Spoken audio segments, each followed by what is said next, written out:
Good morning everyone, आप सभी लोगों का स्वागत है। आज 15 जुलाई है, तो डीएनए सीरीज में डेली न्यूज़पेपर एनालिसिस में हम लोग देखेंगे दैनिक जागरण, राष्ट्रीय संस्करण और जनसत्ता से संबंधित कौन कौन सा न्यूज़ आपके प्रीलिम्स, मेंस, इंटरव्यू के साथ साथ निबंध के टॉपिक में भी काम देगा।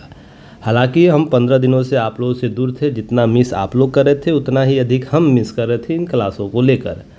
कुछ व्यक्तिगत समस्या आई हुई थी जिसके समाधान के लिए मैं लगातार हॉस्पिटल और घर इधर उधर कर रहा था। चलिए कोई बात नहीं, समस्या सबके साथ आती है, तो आगे बढ़ते हैं और देखते हैं कि आज के टॉपिक में कौन कौन से डिस्कशन पॉइंट है जिसको हम लोग चर्चा करेंगे। तो देखिए, केपी शर्मा ओली नेपाल के प्रधानमंत्री नियुक्त किए गए हैं। तो घटनाक्रम क्या है, इससे पीटी फैक्ट आपसे प्रश्न पूछा जा सकता है, तो इस पर हम लोग देखेंगे, नज़र डालेंगे। जलवायु परिवर्तन से हो रहा है पढ़ाई का नुकसान, यह वैश्विक शिक्षा निगरानी रिपोर्ट के द्वारा बातें की जा रही है। इससे संबंधित पीटी और मेंस दोनों के टॉपिक को देखेंगे। साथ ही साथ देखेंगे संयुक्त राष्ट्र शैक्षणिक, वैज्ञानिक तथा सांस्कृतिक संगठन, जिसे हम लोग शॉर्ट फॉर्म में यूनेस्को बोलते हैं, यह क्या है, इससे संबंधित रिपोर्ट में उसने क्या बात की है। साथ ही साथ संगठन के उद्देश्य क्या है, यूनेस्को के द्वारा कुछ महत्वपूर्ण अभिसमय और अंतर्राष्ट्रीय संधियां की गई है, तो इसको संदर्भ को हम देखेंगे। नेक्स्ट टॉपिक देखेंगे, लोकसभा में नेता विपक्ष की टीम में गौरव गोगोई बनाए गए उपनेता। तो विपक्ष का नेता प्रतिपक्ष क्या होता है, लीडर ऑफ ऑपोजिशन क्या होता है, सचेतक क्या होता है, सभी बिंदुओं पर हम चर्चा करेंगे जो आज के न्यूज़पेपर में दिखा है।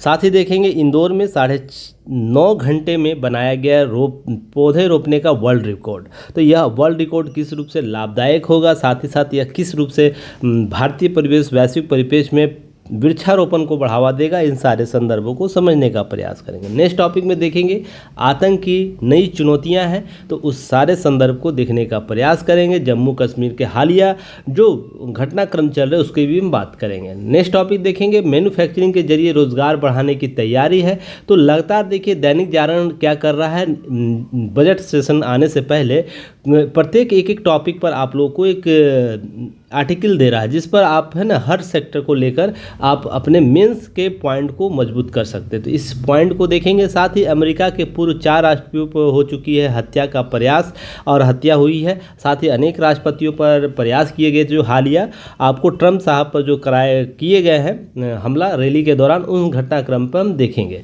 साथ ही देखेंगे इतिहास के शोधार्थी त्रिपुरदमन को डेविड पुरस्कार प्राप्त हुआ है। तो यह किस रूप से आपको समझना है पीटी फैक्ट के तौर पर। फिर क्ले से लेकर ग्रास कोर्ट तक है अलग राज, अर्थात जो विंबलडन चल रहा था प्रतियोगिता, टेनिस प्रतियोगिता, उसके विजेता बने हैं। तो क्ले से ग्रास कोर्ट क्या इनका है सफ़र, वो देखेंगे। साथ ही भारत की युवा टीम की पहली परीक्षा पास की है, जो जिम्बाब्वे के साथ भारत की एक दिन जो आपको T20 सीरीज चल रही थी उसमें जीत दर्ज की गई है। सारे संदर्भ को देखेंगे जो पीटी फैक्ट है। साथ ही संपादकीय में देखेंगे संसद की गरिमा पर है संकट और भारत के युवाओं पर दिखता भरोसा। तो ये सारे दोनों टॉपिक को हम आज कवर करेंगे, मेंस के, पीटी प्लस मेंस के भी, इंटरव्यू के भी पॉइंट जहाँ जहाँ से कवर किए जाते हैं। कुछ आगे पॉइंट पर हम परिचर्चा करते चलेंगे। इससे पहले लाइक से सब्सक्राइब जरूर कीजिएगा, युक्ति है इसको सपोर्ट कीजिएगा। इस बार कोड को स्कैन करके गूगल स्कैनर से डाउनलोड कर सकते हैं ऐप, या टेलीग्राम चैनल पर जाइएगा, link description box, comment section सभी जगह उपलब्ध कराए गए हैं। और विजिट कर सकते हैं हमारे टेलीग्राम चैनल पर बार कोड को स्कैन करके या टाइप करके, दोनों जगह से। साथ ही साथ विजिट कर सकते हैं वेबसाइट को www.yuktiais.in पर, और लाइक से सब्सक्राइब के साथ बेल आइकन को जरूर दबाइएगा ताकि सभी नोटिफिकेशन सबसे पहले आप तक पहुंचे। चलिए इतनी तो थोड़ा सा बनती है, बातों को समझने का प्रयास करेंगे। फिर केपी ओली बने नेपाल के प्रधानमंत्री। देखिए नियुक्त किए गए जब से वहाँ पर आपको राष्ट्रपति फॉर्म आया है, जैसे पहले उससे पहले हुआ करता था आपको वहाँ का राजा शासन हुआ करता था, प्रमुख हुआ करता था। पर जब से राष्ट्रपति वहाँ के प्रमुख हुए हैं तो घटनाक्रम में बदलाव, शक्ति का शक्तिकरण, जब शक्ति का अभ्यास में जब भी आप लोग को टॉपिक पढ़ाता तो आप लोग को याद होगा इस क्रम में शक्ति का प्रयोग हमेशा होता है। उसी शक्ति के प्रयोग में लगातार नेपाल प्रभावित रहा है 2008 के बाद से। तो देखिए ध्यान रखिएगा, जो संविधान बनाया गया नेपाल के अनुच्छेद 76(2) के तहत नई सरकार का गठन की प्रक्रिया की गई है। और ध्यान रखिएगा नेपाल के संविधान में भारतीय संविधान का प्रमुख छाप है। बहुत से तरीक़ों से देखने का प्रयास कीजिएगा। तो यहाँ पर जो नेपाल नेपाल के जो पार्टी है CPM UML पार्टी के अध्यक्ष KP शर्मा ओली को नई गठबंधन सरकार बनाई गई। तो गठबंधन की सरकार होगी, तो इसके संदर्भ में समझिएगा बहुत सी बातें उभर कर सामने आएगी। PT फैक्ट आपसे प्रश्न पूछा जा सकता है। तो KP शर्मा नई गठबंधन सरकार के प्रस्ताव तीसरी बार देश के प्रधानमंत्री बनेंगे, अर्थात नेपाल के तीसरी बार ये प्रधानमंत्री नियुक्त होंगे। सॉरी, अगर हम बात करें आगे की बात करें तो 11 अक्टूबर 2015 से 3 अगस्त 2016 तक देश के प्रधानमंत्री के रूप में वो कार्य कर चुके हैं। इस दौरान नई दिल्ली के साथ काठमांडू के संबंध बेहद तनावपूर्ण रहे थे, ध्यान रखिएगा। इसके बाद वो 5 फरवरी 2018 से 13 मई 2021 तक फिर प्रधानमंत्री ने। इसके बाद तत्कालीन राष्ट्रपति विद्या देवी भंडारी के वजह से 31 मई 2021 से 13 जुलाई 2021 पर पद पर बने रहे। ये सब इनका घटनाक्रम में 3 बार बने हैं। इसके अतिरिक्त अगर हम PT फैक्ट और भी इसके तक जानकारी रखें तो ध्यान रखिएगा PT फैक्ट के तहत कुछ चीज़ें और भी आपको रखनी चाहिए। जैसे देखिए यहाँ पर कुछ बातें की गई है। जैसे आपको जब हम बात करते हैं 2008 में यहाँ पर प्रेजेंट कॉन्सेप्ट है, इसमें देखिए फेडरल डेमोक्रेटिक रिपब्लिक आया था, जिससे पहले 2008 से पहले वहाँ शासन हुआ करते थे, वीरेन की शासन प्रमुख हुआ करते थे, राजा का शासन हुआ करता था।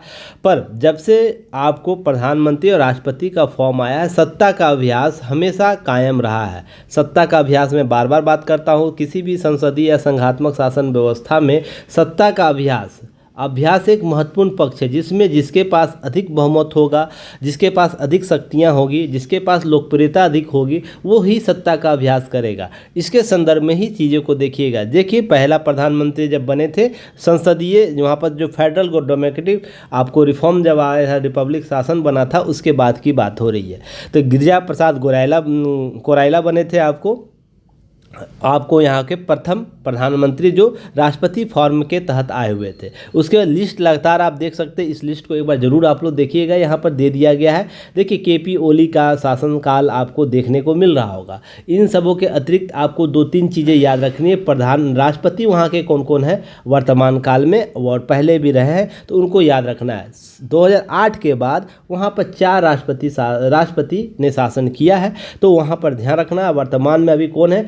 रामचंद्र पौड्यूल है, जो 2023 में बने हैं। उससे पहले महिला प्रधान राष्ट्रपति हुई थी 2015 से 23 तक। यह भी याद रखना है आप लोगों को। इतना PT फैक्ट तो जरूर याद रखना है। PT फैक्ट अगर BPSC दे रहे हैं, UPPCS दे रहे हैं, MPPCS दे रहे हैं, तो इस प्रकार के कुछ टैगलाइन आपको कोटेशन पूछे जा सकते हैं बना कर। नेक्स्ट टॉपिक पर आएंगे, बहुत ही महत्वपूर्ण टॉपिक है, इसको अच्छे से आप लोग कवर कीजिएगा। इसके जो भी आपको वीडियो एनालिसिस कराया जाता है उसका PDF की पॉइंट आप लोग जरूर बना के ग्रुप ऐप पर कम्युनिकेशन ग्रुप बनाया गया, वहाँ पर जरूर शेयर कीजिए। देखिए की पॉइंट जितना आप अधिक शेयर कीजिएगा, आप में रिस्पॉन्सिबिलिटी बढ़ेगी, आप में एक्टिव मोड होगा, जिसके आधार पर आप है ना उन हजारों लाखों स्टूडेंटों से आगे रहिएगा जो है ना बातें केवल बातें करते हैं, काम कम करते हैं। और जो एग्ज़ाम उनका निकलता है ना, जो रिजल्ट उनका होता है, जो काम करते हैं।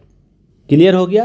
तो इन सब चीज़ों को ध्यान में रखना है, और ध्यान रखना है कि ये जलवायु परिवर्तन से हो रही है पढ़ाई का नुकसान, यह वैश्विक शिक्षा निगरानी रिपोर्ट के आधार पर दावा किया गया। तो देखिए जलवायु परिवर्तन से प्रश्न जब भी पूछे ना, तो केवल उसका ना वानस्पतिक स्थितियाँ नहीं दर्शाइएगा या भौगोलिक स्थितियाँ नहीं दिखाई, उसके लिए सामाजिक स्थितियाँ भी आपको दिखानी होगी, आर्थिक स्थितियाँ भी दिखानी होगी, फिर आपको राजनीतिक परिस्थितियों में कैसे बदलाव होता है, इन सारे आयामों को हम बता रहे हैं। रणनीतिक बदलाव कैसे होते हैं, राजनीतिक प्रभाव कैसे होता है, जैसे SDG गोल कैसे प्रभावित होता है। तो जलवायु परिवर्तन एक वैश्विक मुद्दा के साथ साथ वैश्विक समस्या के साथ साथ क्या है, वैश्विक पॉइंट भी आपको लेकर आता है एग्जाम के लिए। तो ध्यान रखिए, इन सारे पॉइंटों को देखने का प्रयास करेंगे। चलिए, तो जलवायु परिवर्तन संबंधी क्या बातें की गई है कि तनाव हुआ है, गर्मी हुआ है, जंगल में आग लगा है, बाढ़, सूखा, बीमारियां, बढ़ते समुद्री जल स्तर के कारण क्या हुआ है, विपरीत प्रभाव पड़ा है शैक्षणिक परिणामों पर। बिल्कुल पड़ेगा, क्यों नहीं पड़ेगा।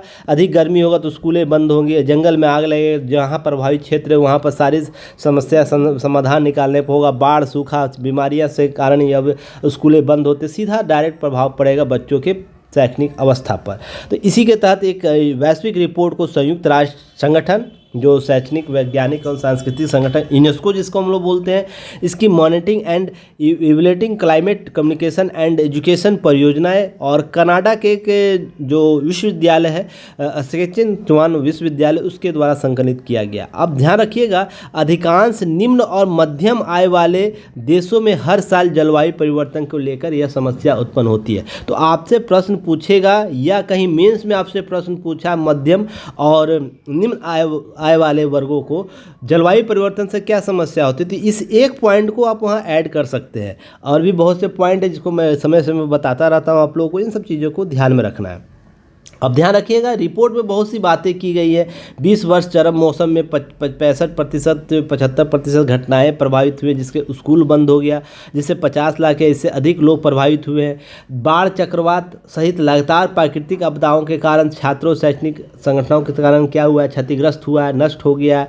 गर्मी कारण पीड़ित बच्चों शैक्षणिक परिणामों में महत्वपूर्ण हानिकारक प्रभाव हुआ है। अगर वर्ष 1969 और 2012 के बीच 29 देशों की जनगणना या जलवायु डेटा को जोड़ने वाले एक विश्लेषण से पता चला है कि प्रारंभिक जीवन काल के दौरान औसत से अधिक तापमान संपर्क में आने के समय स्कूली शिक्षा कम वर्षों में प्रभावित हुई। ये सब चीज़ें लगातार होती रही है। देखिए, रपट में 20 वर्षों की बात की गई है, बाढ़, चक्रवात की बात की गई है, स्कूलों में क्षतिग्रस्त नष्ट कर दिया गया। जलवायु परिवर्तन के कारण क्या होता है, प्रत्यक्ष या अप्रत्यक्ष प्रभाव के कारण बहुत क्षेत्रीय योजनाएं, पाठ्यक्रम सुविधाएं, शैक्षणिक और सामुदायिक जो जागरूकता, ये सब प्रभावित होती है। कुल मिलाकर बात की जाए तो आपको रिपोर्ट में बहुत से तथ्यों को सामने रखा है, तो इन सारी योजनाओं को ध्यान में रखना है, इन सब कारणों को। इसके अतिरिक्त क्या याद रखना है आप लोगों को कि यूनेस्को क्या है। अगर हम यूनेस्को की बात करें तो यूनेस्को के संदर्भ में आपको चीज़ें ध्यान रखनी है। यूनेस्को एक संयुक्त राष्ट्र का एक घटक है, निकाय है। ये इसका कार्य क्या है, शिक्षा, प्रकृति, समाज विज्ञान, संस्कृति, संचार के माध्यम से अंतर्राष्ट्रीय शांति को बढ़ावा देना। जो हम विजुअली बात करते हैं कि हम शिक्षा के क्षेत्र में कैसे कार्य करेंगे, प्रकृति को कैसे बेहतर करेंगे, इसलिए विश्व धरोहर आपको देखने को मिलता है। भारत में अभी तक 42 विश्व धरोहर की सूची दी गई है, 57 अभी पेंडिंग में है। आपको याद रखना इन सब सारे चीज़ों को लेकर यूनेस्को काम करती है। नेक्स्ट, इसका उद्देश्य क्या है? इसका उद्देश्य यह है कि शिक्षा और सांस्कृतिक अंतर्राष्ट्रीय सहयोग को बढ़ावा दिया जाए, शांति और सुरक्षा की स्थापना की जाए, ताकि संयुक्त राष्ट्र चार्टर में वर्णित न्याय, कानून का राज और मानवाधिकार मौलिक स्वतंत्रता हेतु वैश्विक सहमति बन सके। तो आपसे प्रश्न पूछा जाए ना कि यूनेस्को का क्या महत्वपूर्ण उद्देश्य है, तो इन उद्देश्यों को लिखने की आवश्यकता होगी आप लोगों को। इसके अतिरिक्त हम बात करें इसके इतिहास में, तो ध्यान रखिएगा, वर्ष 1942 से द्वितीय विश्व युद्ध जब समाप्त हो रहा था, उसी दौरान धुरी राष्ट्रों का सामना कर रहे यूरोपीय देशों ने यूनाइटेड किंगडम में conference of allied minister of education, जिसमें CAME का आयोजन किया गया। अब इसमें क्या किया गया, इसके केम नाम के साथ प्रस्ताव के आधार पर एक शैक्षणिक और सांस्कृतिक संगठन की स्थापना के लिए नवंबर 1945 में लंदन में संयुक्त सम्मेलन आयोजित किया गया था, बुलाया गया, जिसमें यह बात की गई कि 16 नवंबर 1945 में यूनेस्को की स्थापना की गई। अब ध्यान रखिएगा, यूनेस्को की स्थापना जनरल कॉन्फ्रेंस की प्रथम बैठक वर्ष 1946 में पेरिस में की गई। तो ये सब पीटी फैक्ट है, आप लोग को याद रखना है। यूनेस्को से संबंधित पीटी फैक्ट आपको प्रश्न पूछ सकता है। किसके द्वारा की गई? धुरी राष्ट्र को द्वारा। तो कमेंट सेक्शन में मुझे बताइएगा धुरी राष्ट्र में कौन कौन से देश शामिल थे द्वितीय विश्व युद्ध के दौरान। तो चलिए कमेंट सेक्शन में आप लोग बताते रहिएगा, चीज़ों को हम लोग आगे बढ़ते हैं। अब नेक्स्ट है, इसका उद्देश्य क्या है? इसका उद्देश्य यह है कि सभी देश गुणवत्तापूर्ण क्या करना है, शिक्षा में बढ़ावा देना है, उम्र भर सीखने के हेतु प्रेरित करना है। देखिए, शिक्षा एक ऐसा चीज़ है ना जो जन्म से लेकर मरण तक चलता रहता है। आप केवल स्कूली शिक्षा, कॉलेज की शिक्षा या यूनिवर्सिटी की शिक्षा हम लोग बात करते हैं, केवल वही शिक्षा नहीं होता। शिक्षा क्या होता है? जन्म से लेकर मरण तक की एक सतत प्रक्रिया है, और यह प्रत्येक उम्र के व्यक्ति द्वारा दिया जा सकता है दूसरे व्यक्ति को। अभी एक ही हाल ही में एक छोटा सा 14 साल का एक आपको ट्रेनर एक यूट्यूब पर बहुत फेमस हुआ है। देखिएगा, आप लोग यूट्यूब पर सर्च कीजिएगा, 14 वर्ष का ट्रेनर है जो वर्ल्ड क्लास अपने एथलीट को क्या करता है, ट्रेनिंग देता है। तो उम्र मायने नहीं रखता है सीखने सिखाने का, तजुर्बा और उससे होने वाले प्रभाव इंपॉर्टेंट होते हैं। इस चीज़ को ध्यान में रखिएगा आप लोग। उसके अतिरिक्त सतत विकास के लिए नीति और विज्ञान संबंधी ज्ञान का उपयोग करना इसका उद्देश्य है। यह महत्वपूर्ण उद्देश्य है। साथ ही उभरती सामाजिक और नैतिक चुनौतियों का संबोधित करना इसका मुख्य उद्देश्य है। तो यह मुख्य उद्देश्य इसको समझने का प्रयास कीजिए। सांस्कृतिक विविधता, परस्पर संवाद, शांति की प्रवृत्ति को प्रोत्साहित करना यूनेस्को का मुख्य उद्देश्य रहा है। इसी के तहत वह काम भी करता है। साथ ही हम बात करें कि सूचना और संचार के लिए क्या करता है, माध्यम समावेशी ज्ञान को युक्त समाज का निर्माण करना चाहता है कि एक नवाचारी समाचारी आपको न्यूज़ आपको बना रहे। इसके लिए विश्व के प्राथमिक और क्षेत्रों जैसे अफ्रीका, लैंगिक समानता के ध्यान केंद्रित करना, तो ये सब चीज़ें इसका पार्ट में शामिल होता है।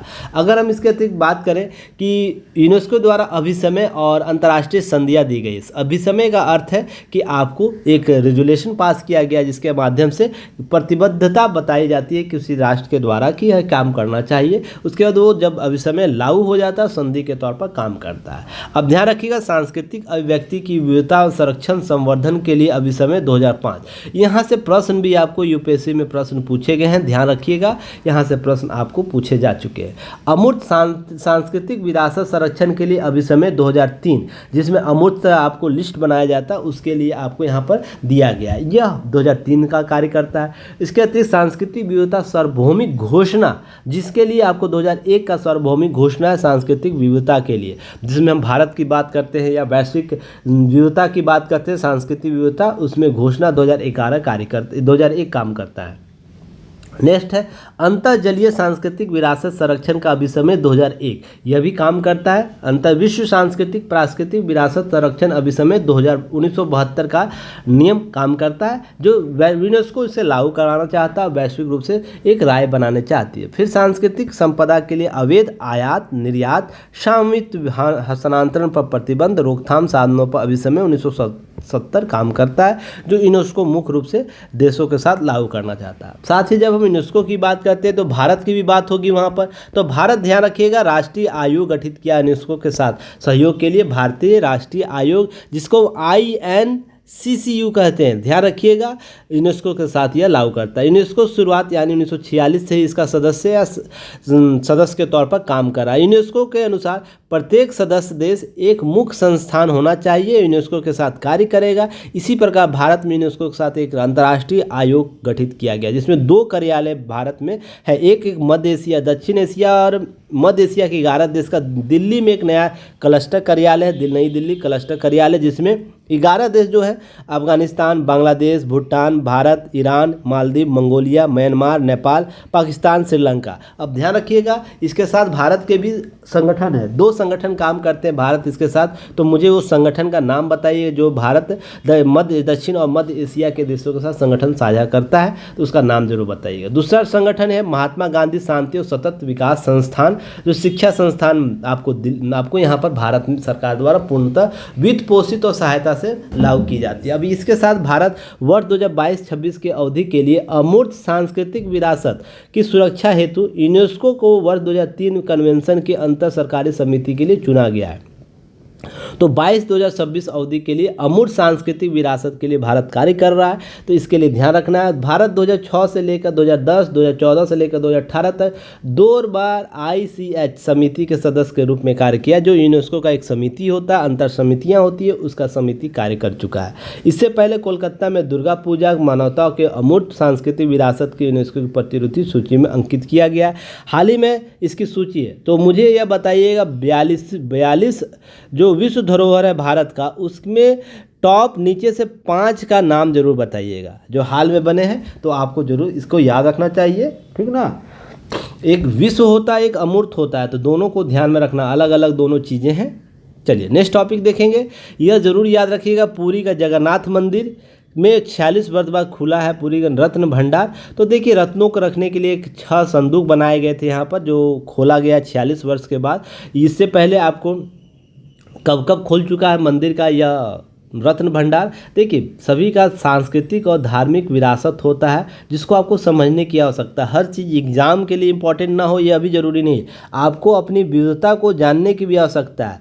अगर हम इन सारी चीज़ों के साथ एक कॉन्सेप्ट बना कर रखते तो आपके विचारों में, आपके जो अभिव्यक्ति में है, बहुत ही सामाजिक समावेश सामने आएगा। इसलिए इन चीज़ों को समझने की आवश्यकता है। देखिए 15 बार मंदिर पर हमला हो चुका है, 3 चरणों में संपन्न होंगे रत्न भंडार जुड़े सारे कार्य। तो ये सब थोड़ा पीटी फैक्ट है, इसको एक नज़र ज़रूर देखिएगा आप लोग। देखने से बहुत सी चीज़ें स्पष्ट होती, समझने से बहुत सी चीज़ें स्पष्ट होती है। तो आप इन सब चीज़ों को ज़रूर देखिएगा, इन सब चीज़ों का महत्व होता है। चलिए नेक्स्ट हम देखेंगे। देखिए आपको जनसत्ता और जो दैनिक जागरण न्यूज़पेपर एनालिसिस है उसका वीडियो बिल्कुल फ्री होता है यूट्यूब पर, लेकिन प्रीलिम्स मेंस इंटरव्यू और जो की पॉइंट आप लोग को दिए जाते हैं ऐप पर, और साथ ही साथ वीकली टेस्ट जो होता है, इसका वीकली टेस्ट जो होगा उसका आपको पीडीएफ बिल्कुल आपको 599 प्लस टैक्स यानी 612 अप्रोक्स आप लोग को पड़ता होगा। आप उसको पेड करके प्राप्त कर सकते हैं। साथ ही पीछे के जितने भी वीडियो हुए हैं 2023-24 दोनों के, आपके 22 के भी, वो भी उपलब्ध कराया जाता है ताकि आप चीज़ों को देख सके, समझ सकते न्यूज़ कैसे वेरी करता है। चलिए ये टॉपिक देखिएगा, इस टॉपिक को पीटी फैक्ट के नज़रिए से रखिएगा। पीटी फैक्ट बहुत महत्वपूर्ण न्यूज़ है जिसमें लोकसभा के नेता विपक्ष की टीम में गौरव गगई बनाए गए उपनेता। देखिए संसद का बजट सत्र, अब पहले मुख्य विपक्षी दल कांग्रेस के तीसरी बार असम के चुनाव जीतकर तेज तरार युवा सांसद जो है गौरव गगई। तो आपसे प्रश्न पूछ सकता है जो विपक्ष के जो उपनेता बनाए गए हैं, विपक्ष के नेता तो राहुल गांधी हुए हैं लोकसभा में, पर जब उपनेता की बात करें, उनकी अनुपस्थिति में जो बात करेगा विपक्ष की तरफ से, वो गौरव गगई होंगे। अब ध्यान रखिएगा यह कहाँ से आई है, असम से आए हुए चुन के। या कितनी बार चुनकर आए हैं, ध्यान रखिए तीसरी बार। उसके साथ ही साथ ध्यान रखिएगा अब लोकसभा वही कांग्रेस की युवा ब्रिगेड के मुख्य चेहरा रहे तमिलनाडु के सांसद मलिक टैगोर, जो मलिक टैगोर हैं, दूसरी बार उपचुनाव लड़के डॉक्टर मोहम्मद जावेद है, इनको क्या बनाया गया, उप सचेतक बनाया गया। और मुख्य सचेतक कौन है, केक सुरेश, जो केक सुरेश है उनको मुख्य सचेतक बनाया गया लोकसभा के। तो ध्यान रखिएगा सचेतक, 3 चीज़ ध्यान रखिएगा, एक विपक्ष का नेता, एक उपनेता, विपक्ष सचेतक, यहाँ पक्ष विपक्ष दोनों होता है, दोनों का होगा अपना पार्टी का सचेतक और उप सचेतक। ये सब पद जो है ना बहुत ही महत्वपूर्ण होते हैं संसद में, इसलिए कि बातों को रखने के लिए और अपने मुद्दों को स्पष्ट करने के लिए इन सारे चीज़ों को समझने की आवश्यकता होगी। अब हम इसके अतिरिक्त कुछ पीटी फैक्ट को देखेंगे जो इससे प्रश्न आपको पूछा जाता है। विपक्ष में नेता या नेता प्रतिपक्ष कौन होता है, लीडर ऑफ ऑपोजिशन हम किसे कहते हैं। तो ध्यान रखिएगा ऐसे सबसे बड़े विपक्षी दल का नेता सदन में विपक्ष का नेता या नेता का प्रतिपक्ष के रूप में कार्य करता है या मान्यता दी जाती है जो सदन के कुल सदस्य सीटों कम से कम 10वें हिस्से का विजय हासिल की गई।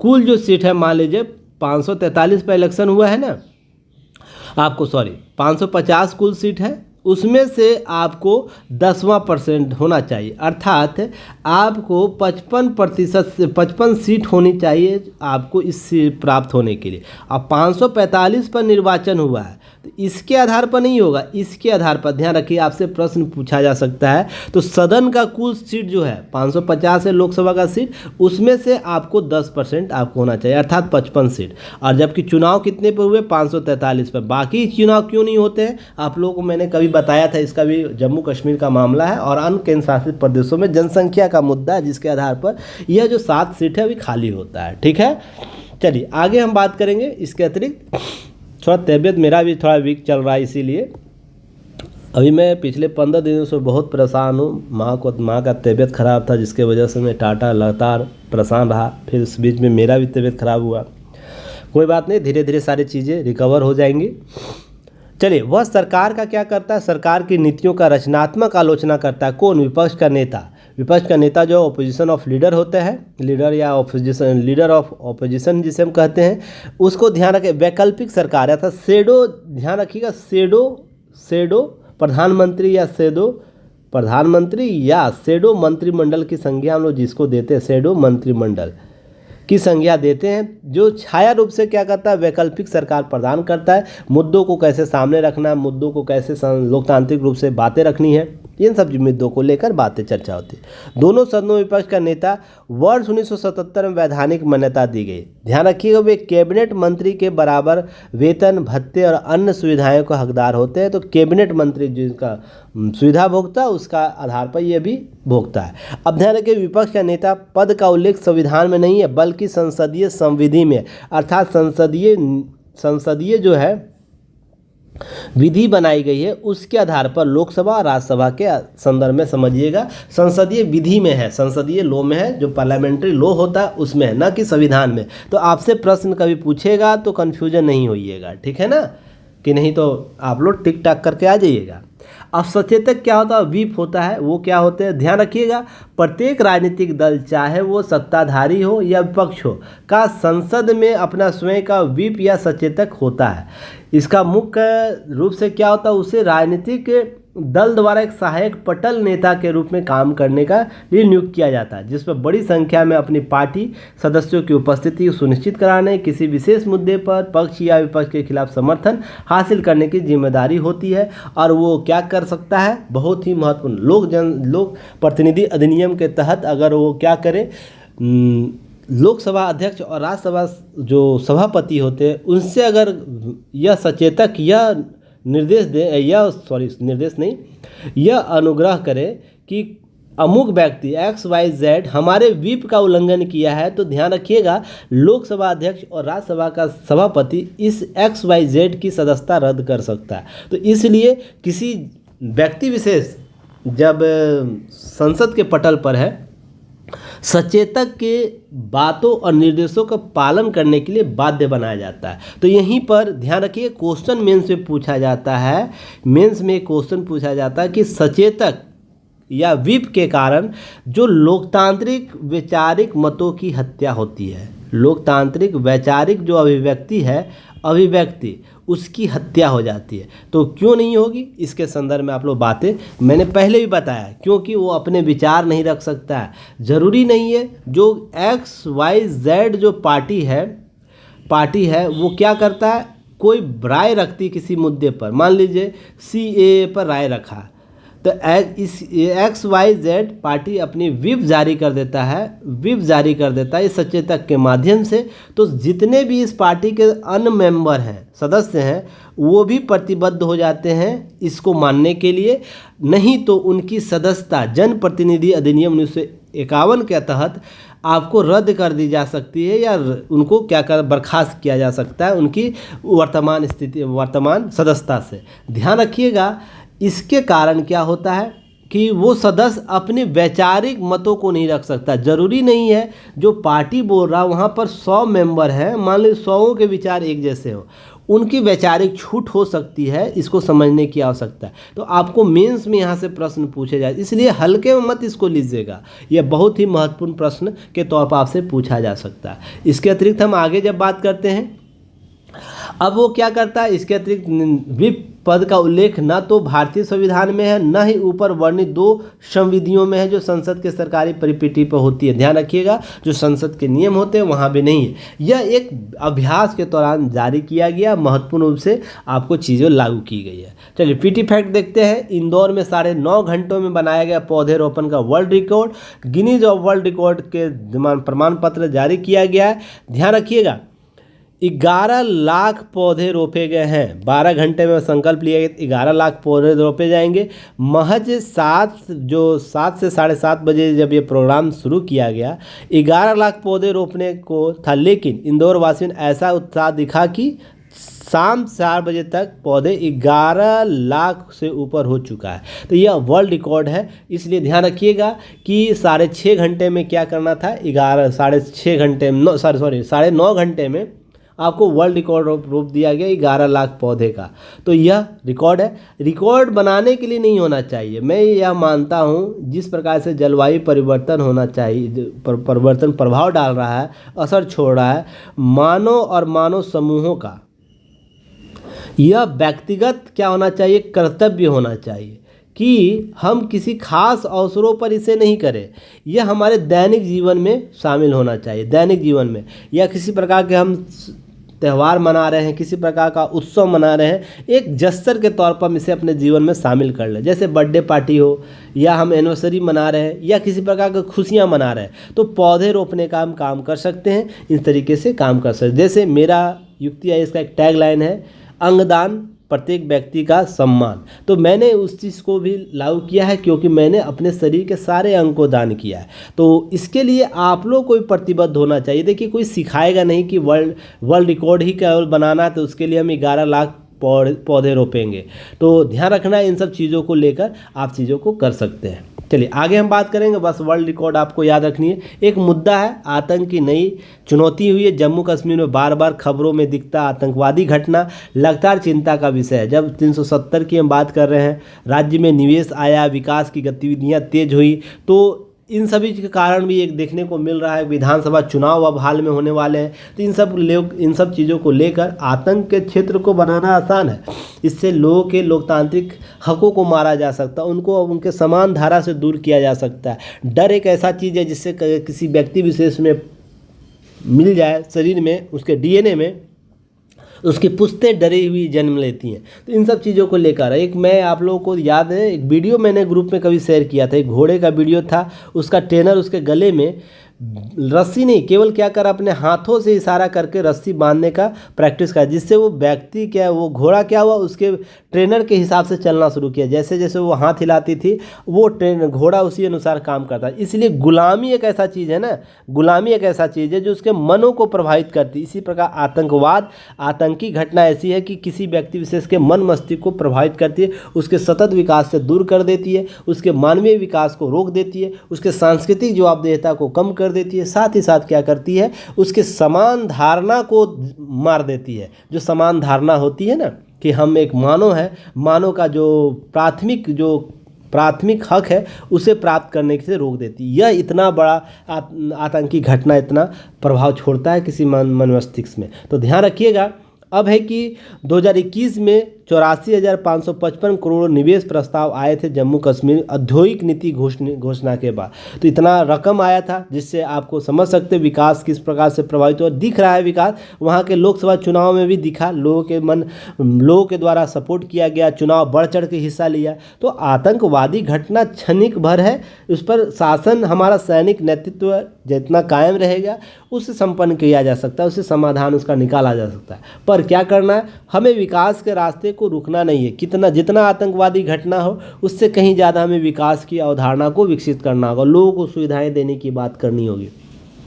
आगाम 370 अनुच्छेद हटने के बाद बढ़ी है निवेशों की दिलचस्पी। लगभग 50,538 करोड़ निवेश हुए हैं जम्मू कश्मीर में। ध्यान रखिए, जम्मू क्षेत्र जो है वहाँ पर हुए हैं। अब बातें बहुत सी होती हैं, ऐसा नहीं, ऐसा देखिए कि कश्मीर में शांतवादियों में घुला है आतंक का जहर। लगातार 48 से हम बात करें 65 के बीच कश्मीर पर हमले हुए हैं। पाकिस्तानी शुरुआती से ही ऐसा चीज़ें करता रहा है, कुछ छिपी हुई बात नहीं है।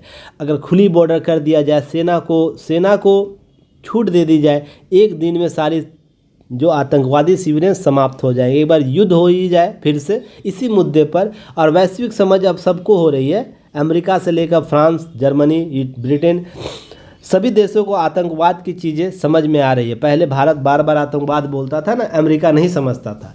जब उसने पनाहगारों ने, उसके ही पनाहगारों, अमेरिका के पनाहगारों ने जब अमेरिकी देशों पर हमला किया, अमेरिकी क्षेत्रों पर हमला किया, तो उन्हें आतंकवाद समझ में आ गया।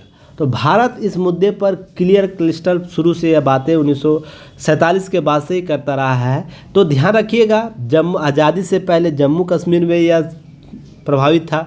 हम बात करें विलय नहीं चाहते थे हरि सिंह, यह सब मामला आप लोगों को पहले से ही बता रखा है। तो इन सब मामलों को लेकर जम्मू कश्मीर हमेशा विवाद रहा। जब हम 370 हटाते हैं 2019 में, तो लद्दाख का क्षेत्र जो जम्मू कश्मीर का पार्ट अलग होता है, जो क्षेत्र उभर का सामने आता है, वहाँ विकास की धारा लाई जाती है। तो उसके बाद और भी आतंकवादी घटनाएं लगातार पनपती हैं।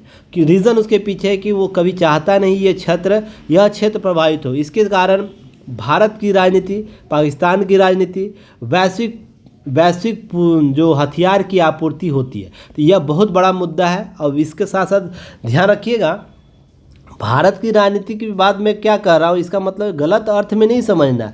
इससे बहुत सी रोटियां सेकी गई हैं, और इसके लिए रोटियां किस प्रकार से सेकी गई हैं, जम्मू का लोकल लोकल जो पॉलिटिक्स पार्टियां हैं वो लगातार की है। इसके लिए कोई छिपी छिपाई हुई बात नहीं है, इसको मानने की आवश्यकता है। केंद्र के स्तर पर भी बहुत बार इसमें राजनीतिक रोटियां सेकी गई है, अवसरों का लाभ लिया गया, इससे कोई बातें छिपी हुई नहीं। इसलिए इन सब चीज़ों को समझने की बात है। पर जब मेंस में लिखिएगा तो इन सब शब्दों का प्रयोग नहीं कीजिएगा, उनको शाब्दिक अर्थ के रूप तौर पर लिखिएगा। अब 26 अक्टूबर 1948 में हुए कश्मीर में भारत के विलय संबंधी समझौते का हस्ताक्षर किया गया था, तो उसके बाद चीज़ें सामने आई थी। कश्मीरी पंडितों का पलायन 1990 में हुआ था। 1990 से 96 तक राज्यपाल शासन रहा। 96 में चुनाव हुए। अब तक 42,000 मौतें हो चुकी। 1990 से लेकर अब तक की बात करें तो अब है आतंकी कैंप पाकिस्तान में सर्जिकल स्ट्राइक किया गया था, वो भी मामला देखने को मिला था। उरी या इस प्रकार के बारामूले हमले हो चुके हैं, बहुत बार हमला हुआ है। तो ये सब मामले क्या होते हैं आपको समझने की आवश्यकता है इन सारी चीज़ों को। चलिए आगे हम बात करेंगे। देखिए, हमलों के हित में पाकिस्तान चाहता है, यह लेख लिखा हुआ है सिंपल सा साधारण शब्दों में, इसे ज़रूर पढ़िएगा, समझने का प्रयास कीजिएगा, बहुत सी चीज़ें इसमें आपको समझ में आएगी। हालांकि इसलिए मैं इसे नहीं कर रहा हूँ कवर अभी, रीज़न उसके पीछे है कि 1-2 दिन के बाद दैनिक जागरण राष्ट्रीय संस्करण में इस पर एक आर्टिकल आने वाला है। कुछ एक कलीग मेरे लिख रहे हैं, उस पर मैं आपको चर्चा उसी पर करूँगा। वेट करेंगे उस दिन का, 1-2 दिन के बाद ही आ जाएगा, तो हम उस पर चर्चा करेंगे। अब देखिए, यह बहुत ही इम्पॉर्टेंट है। मैं PIL योजना के बारे में शुरू से बोलता रहा हूँ। जब यह आया था PIL योजना, उसी समय में बोला था कि यह देश का मैन्युफैक्चरिंग स्थिति बदल देगा, जो निर्माण करने की शक्ति बदल देगा, जिससे 2 प्रकार के लाभ होंगे। एक तो डायरेक्ट रोजगार उत्पन्न होगा, दूसरा एक निवेश की मात्रा को बढ़ा देगा। मैं यह लगातार बोलता हूँ, जब भी मेरी पहली वीडियो आई थी इस मामले पर, आप उस वीडियो में देखिएगा। और चीन का जो प्रतिद्वंदिता है उसके प्रोडक्ट पर, उसके मार को कम कर देगा। तो ध्यान रखिएगा, लगातार इस पर काम करने की आवश्यकता है, इस पर निवेश करने की आवश्यकता है। तो ध्यान रखिएगा, पिछले 4 सालों में 14 सेक्टरों के लिए PLI स्कीम लाई गई है। 15% क्या करता है, देश की GDP में मैन्युफैक्चरिंग का हिस्सा है। 40% अधिक योगदान देता है MSME सेक्टर देश के GDP में। तो ध्यान रखिएगा, यह सब जो आंकड़े हैं ना, आपको एग्जाम के लिए इम्पॉर्टेंट है, तो इसे ज़रूर आप लोग कवर कीजिएगा। अब ध्यान रखिएगा, बजट में इसकी महत्वपूर्ण नज़र रहेगी कि इन सब चीज़ों को लेकर क्या आपको चीज़ें सामने आती। अब देखिए क्या हुआ है कि नेक्स्ट टॉपिक में हमला हुआ है, विस्फोटक उपकरण प्राप्त हुए हैं। तो जो वाशिंगटन DC है वो हमेशा ये दम भरता था ना कि अमेरिका आंतरिक रूप से सुरक्षित है, आंतरिक रूप से सुरक्षित है, यह सब बात करता रहता। पर क्या यह धारणा है? जब भी किसी देश पर हमला होता था, भारत पर बात करें, पाकिस्तान पर बात करें, फ्रांस पर, जर्मनी पर, कभी भी राजनीतिक मुद्दों पर, जापान में भी हमला हाल में हुआ, शिंजो आबे जी की हत्या हो गई थी। तो यह सब जब राजनीतिक हत्याएं होती है, राजनीतिक जब आक्रमण होता है, तो यह जो सुर्फनखा देश है ना, मैं इसे सुर्फनखा देश बोलता हूँ, जो अपनी नाक कभी नहीं देखता पर दूसरी की नाक को देखता है कि उसके नाक कितना सही है, कितना खराब है, कितना कटा हुआ है, यह इसको बड़ा मज़ा आता है। पर देखिए, आतंक के किसी भी रूप को मैं भी सपोर्ट नहीं करता, कोई भी बुद्धिजीवी सपोर्ट नहीं करेगा। रीज़न उसके पीछे है, हमेशा यह दूसरे कला का कारण बनता है। पर ध्यान रखिएगा, जब आप अपनी आंखें बंद करके दूसरे के चीज़ों में ज़्यादा इंटरेस्ट लेते हैं, तो आप पर जब बीतती है तो आपको पूरा इतिहास समझ में आता है। तो यह ध्यान रखिएगा, इसी चीज़ को, मुद्दे को लेकर ध्यान रखना है। अब ध्यान रखिएगा, जिनकी हत्या हो चुकी है हमारे देश में, तो आतंकवाद के नाम पर या इसके घटना के नाम पर 2 प्रधानमंत्री की हत्या हुई है ना। अब ध्यान रखिएगा, यह दम भरता है, यह भी गलत है, यह भी गलत है, पर यह दम हमेशा यही भरता है कि दूसरे देश में राजनीतिक हत्याएं होती है, लोकतांत्रिक मान्यताएं कम है। हमारे यहाँ देश में क्या है, लोकतांत्रिक मान्यताएं स्थित है, लोकतंत्र सवाल जवाब दे। देखिए, भाषण में ऐसी ऐसी बातें राजनीतिक नेताओं के द्वारा की जाएगी, लगेगा कि वही सबसे विकसित देश है, वही सबसे प्रबुद्ध देश है। अब ध्यान रखिए, आपको 5 हत्याएं हो चुकी हैं, जिनकी हत्या हो चुकी है। Abraham Lincoln, James Garfield, William McKinley, John F Kennedy, Robert F Kennedy. यह लगातार हुआ 1865 से लेकर 1881, 1901, 1963, 1968, लगातार क्रम में होता गया। अब ध्यान रखिएगा, कारण बहुत से हो सकते हैं, और कुछ कुछ प्रधानमंत्री राष्ट्रपति जो वहाँ के जिन पर हमला हुई पर हत्या नहीं हुई है। ध्यान रखिएगा, थियोडोर रूजवेल्ट हैं, फ्रैंकलिन रूजवेल्ट हैं, George Wallace, Gerald Ford, Ronald Reagan, Bill Clinton, George W Bush.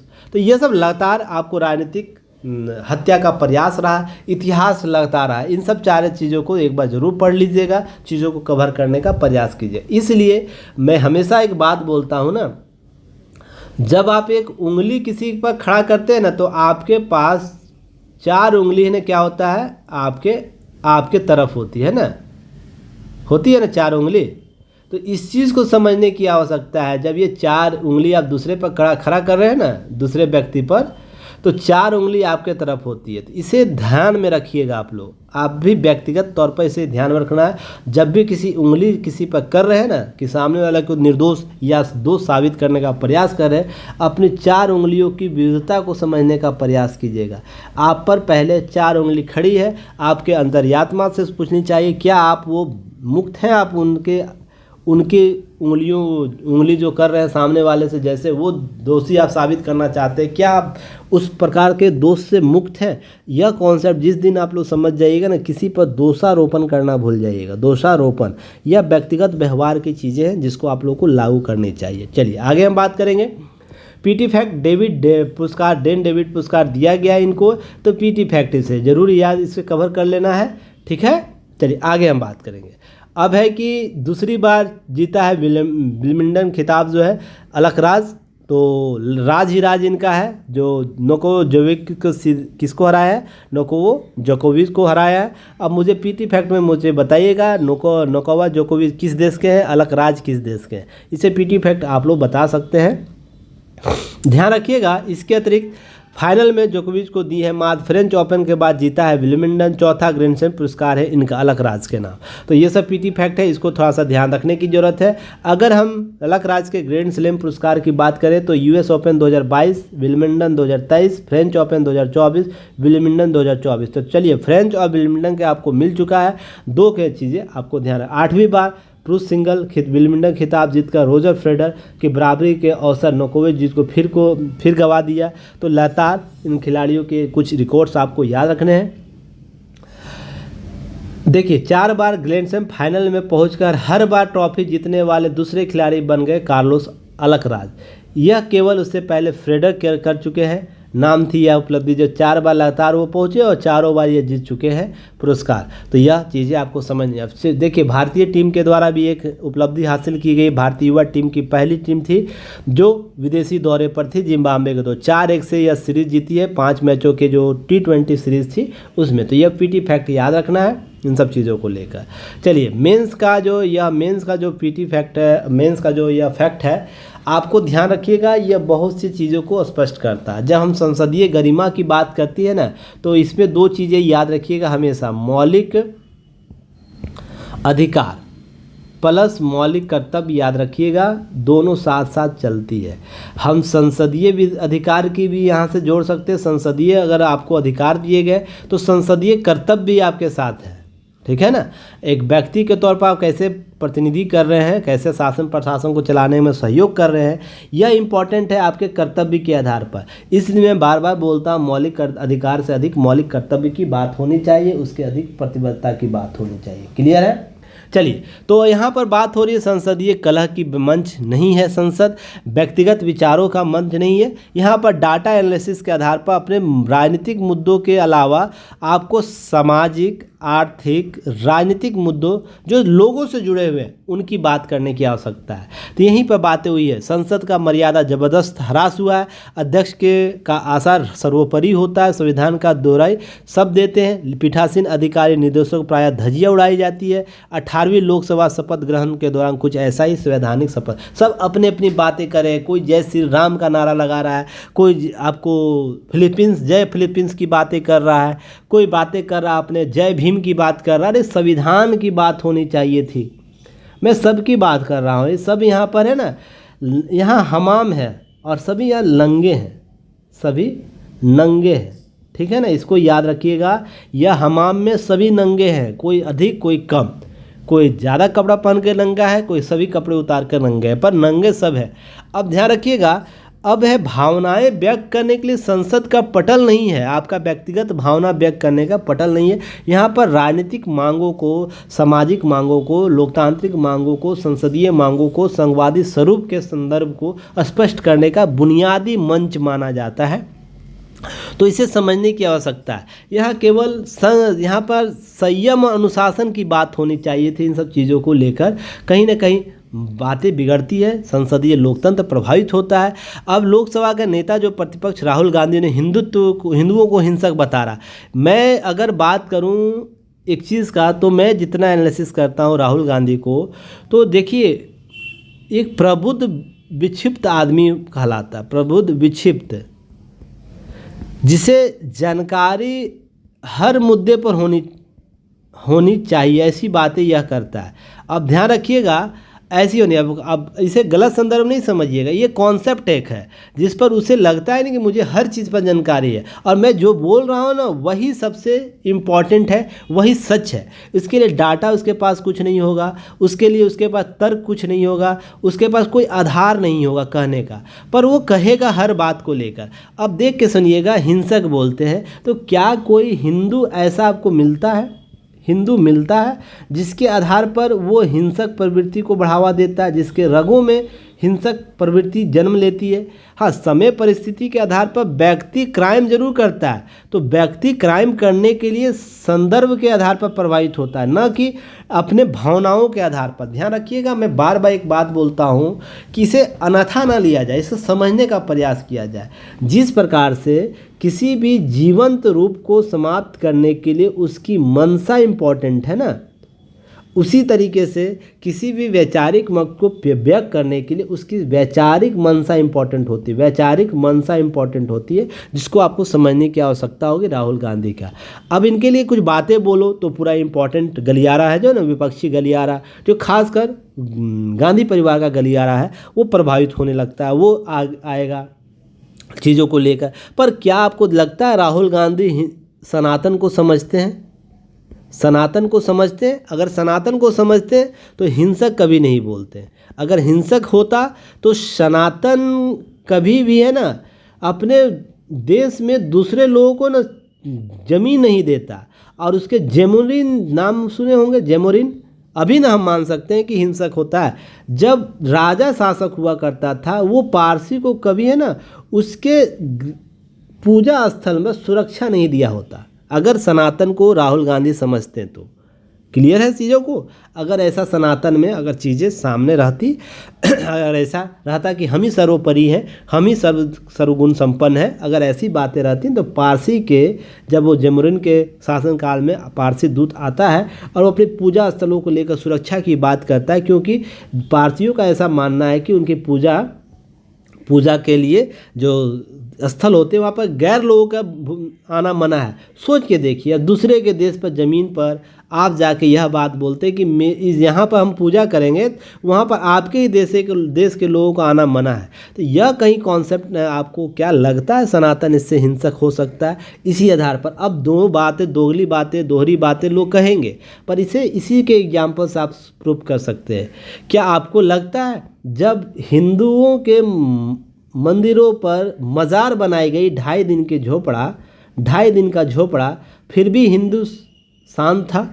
आपको इंजीनियरिंग का कौन सा ऐसा टेक्निक समझ में आया कि अरब में वैसे उस काल में जिस काल में 2.5 दिन का झोपड़ा बनाया गया था, उस काल में वैसी इंफ्रास्ट्रक्चर नहीं थी जब यहाँ पर 2.5 दिन का झोपड़ा का निर्माण किया जा रहा, फिर भी हिंदू हिंसक है? इस चीज़ को समझने की आवश्यकता आपको। अगर नहीं समझ में आ रही है तो आप बुद्धिजीवी विक्षिप्त व्यक्ति हैं। अगर आपकी भी बात जो मुझे सुन रहे हैं उनकी भी बात बोला जा रहा है। हाँ, समय कालखंड में ये घटनाएं हुई हैं, समय कालखंड में ये गलतियां हुई हैं, तो उन सारे लोगों को इसको सुधारने की आवश्यकता है, न कि हमें फिर से मांगने की आवश्यकता, हमें कोर्ट में जाने की आवश्यकता है। लोग बोलते बाबरी मस्जिद को शहीद कर दिया गया। अरे शहीद कब किया गया, बना कब था? किसके अवशेष पर बनाया गया था? जब मंदिर शहीद हुआ था, मंदिर के कभी बारे बोलते हैं मंदिर को शहीद कर दिया गया था, तोड़ दिया गया। कभी प्रबुद्ध मुस्लिम व्यक्ति कभी इस घटना को लेकर, इस प्रकार के अनेकों घटनाओं को लेकर सामने आया है? आप व्यक्तिगत रूप से आपसे बात करेंगे, पर सामाजिक रूप से वो सामने विरोध नहीं करेंगे, क्योंकि उनका गला उन्हीं के वर्गों के द्वारा काट दिया जाएगा। इसे हिंसक कहा जाता है, ना कि वो हिंसक जो आपको अपने अस्तित्व में चीज़ें शामिल, और इसको अखाड़े बनाते हैं संसद में। तो इसलिए मानसिक विक्षिप्त व्यक्तियों की कहानियाँ आपको इसी तरीके से दिखेगी। अब है कि भारत में लोग संसद और प्रति क्या करते हैं, आदर भाव रखते हैं। संसदीय संसद अंतर्राष्ट्रीय प्रतिष्ठा, अनेक सदस्य संसद के लिए पवित्र सदन, आदरणीय सभा होता है, ऑगस्टस हाउस कहते हैं। यह ध्यान रखिएगा कि जब हम संसद में संविधान के विधि निर्माण, संविधान संशोधन की जिम्मेदारी है, तो आश्चर्य अनेक सदस्य कार्रवाई में बाधा डालते हैं, नियमावली डालते हैं। ब्रिटिश राज गठित केंद्रीय विधानसभा 1921 के अध्यक्ष फ्रेडरिक वाइट की अध्यक्षता में पीठासीन अधिकारियों का पहला सम्मेलन शिमला में हुआ था। तब यह पीठासीन अधिकारियों अखिल भारतीय सम्मेलन लोकसभा प्रक्रिया को लेकर बार बार बातें होती है। 1992 में गुजरात पीठासीन अधिकारियों सम्मेलन हुआ। तो क्या होता है, इसे हम 24 सितंबर 1900 संसद भवन केंद्रीय पक्ष में पीठासीन अधिकारियों की दलीय नेताओं, संसदीय नेताओं, इस प्रकार से बात होती है। कुल मिलाकर हम 13वीं लोकसभा अध्यक्ष की बात करें, 16 मई 2000 लोकसभा 15 सदस्यीय आचार संहिता गठित किया गया था। इस प्रकार की आचरण संहिता की बात होती है, ताकि हम संसदीय मान्यताओं को स्थापित कर सकें। इन सब चीज़ों को लेकर आपको समझने की आवश्यकता है कि हमें राजनीतिक दल अपने अपने प्रतिनिधियों के आचरण और व्यवहार पर ध्यान देना चाहिए। तभी जनप्रतिनिधियों का जो सदन बना हुआ है संसद, वो कहीं ना कहीं क्या कर सकता है, बेहतर काम कर सकता है, लोगों के हितों में काम कर सकता है।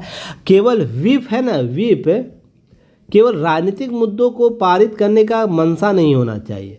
व्हिप है ना, इन सारे मुद्दों पर जब विवाद उत्पन्न हो जाए तो यह संयम बरतने का एक माध्यम भी बनाया जाना चाहिए। मेरा यह मानना है, व्हिप केवल राजनीतिक मंशा को पूरी करने का कारक ना बने। केवल राजनीतिक मुद्दों जिसमें जन कल्याण इम्पोर्टेंट है, इंफ्रास्ट्रक्चर इम्पोर्टेंट है, उसके लिए एक बात होनी चाहिए। बजट के सेशन में महत्वपूर्ण, अब सोचिए राष्ट्रपति का अभिभाषण होता है, विरोध लोग करते हैं। शपथ समारोह हो रहा है, उसका विरोध कर रहे हैं। केवल किसी व्यक्ति विशेष के लिए मानसिक विक्षिप्तता का प्रयोग करना है। मैं इस कड़े शब्दों का प्रयोग कर रहा हूँ, और इस चीज़ को समझिएगा, समय के साथ आप इस चीज़ को समझिएगा। ऐसा नहीं कि केवल कांग्रेस के पार्टी में ऐसे, हर एक पार्टी में ऐसे ऐसे लोग भरे पड़े जो मानसिक विक्षिप्त रूप से काम करते हैं, विक्षिप्त रूप से काम करते हैं। वो सत्ता भाजपा की बात हो रही है, विपक्ष की भी बात, अन्य पार्टियों की बात हो रही है, इंडी गठबंधन जो है उसमें। क्लियर, समझ में आई बातें? चलिए आगे फिर हम मिलेंगे न्यूज एनालिसिस के साथ। तब तक के लिए धन्यवाद। जय हिंद।